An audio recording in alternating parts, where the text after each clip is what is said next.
السلام علیکم ورحمۃ اللہ وبرکاتہ۔ امام علی زین العابدین علیہ الصلوۃ والسلام جب مدینہ منورہ کربلا کے واقعے کے بعد واپس آئے تو کچھ لوگوں کا خیال تھا کہ منصب امامت جناب محمد حنفیہ علیہ السلام کو ملنا چاہیے، کیونکہ وہ علی علیہ السلام کے بیٹے ہیں اور امام سجاد علیہ السلام کے امام حسین علیہ السلام کے فرزند ہیں، وہ چچا ہیں، یہ بھتیجے ہیں۔ جناب محمد حنفیہ نے ان کو بہت سمجھایا لیکن وہ لوگ نہیں مانے، بالآخر فیصلے کے لیے امام سید سجاد علیہ السلام کے پاس آئے۔ امام علیہ السلام نے ارشاد فرمایا کہ چچا ابھی اس معاملے کو رہنے دیجیے، حج کا موسم آنے والا ہے،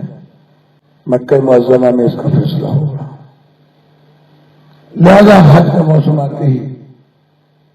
جب حج کے لیے چچا بھتیجے پہنچے تو جناب محمد حنفیہ کے چاہنے والوں نے جناب محمد حنفیہ سے اصرار کیا کہ اب آپ تقاضا کریں اپنے امام ہونے کا تاکہ ہم آپ کے ہاتھ پر بیعت کریں۔ حضرت محمد حنفیہ ان کو لے کر امام سجاد علیہ السلام کی خدمت میں آئے اور کہا کہ بھتیجے اب یہ فیصلہ ہو جانا چاہیے۔ امام سجاد علیہ السلام نے فرمایا بالکل، ہم دونوں مل کر چلتے ہیں ان تمام افراد کے ساتھ خانہ کعبہ کے پاس اور حجر اسود کو ہم سلام کریں گے، جس کو سلام کا جواب آیا وہی امام وقت ہوگا۔ لہذا جب خانہ کعبہ کے نزدیک پہنچے امام علیہ السلام نے فرمایا چچا آپ سلام کیجیے۔ جناب محمد حنفیہ نے سلام کیا لیکن کوئی جواب نہیں آیا، 2 بار 3 بار لیکن کوئی جواب نہیں آیا۔ آخر میں امام سجاد علیہ السلام نے فرمایا السلام علیکم یا حضرت، السلام علیکم یا حجر الاسود،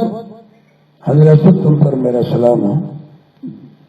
لوگوں کا کہنا یہ ہے کہ حجر اسود میں لرزہ پیدا ہوا، ہمیں یہ خوف ہوا کہ کہیں ایسا نہ ہو کہ یہ خانہ کعبہ کی دیوار سے باہر نکل آئے، اور فصیح زبان میں اس نے جواب دیا وعلیک السلام یا حجۃ اللہ فی العرش، آپ پر بھی میرا سلام ہو اے اللہ کی حجت۔ اس طرح فیصلہ کیا حجر اسود نے کہ امام وقت کون ہے، اور ہمیں اس واقعے سے یہ درس ملا کہ امام وہ نہیں ہوتا جو کسی مسلک پہ جا کے بیٹھ جائے، امام وہ ہوتا ہے کہ جس کی اطاعت کائنات کی ہر شے کرتی ہو، اس لیے کہ وہ اللہ کی حجت ہے۔ السلام علیکم ورحمۃ اللہ وبرکاتہ۔